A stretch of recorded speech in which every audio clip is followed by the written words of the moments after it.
Today I got some barrel spacers. So I got these from SCAT, and these are 4.5 millimeter barrel spacers, and they're definitely narrower.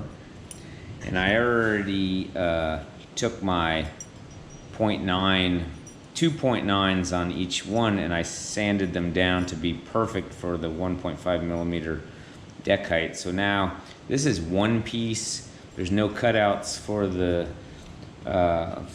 head studs, and they seem to fit tighter.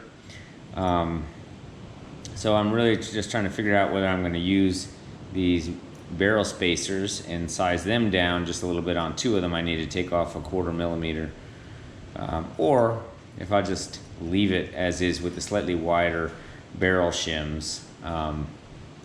So not sure on that yet, but anyway, these parts arrived.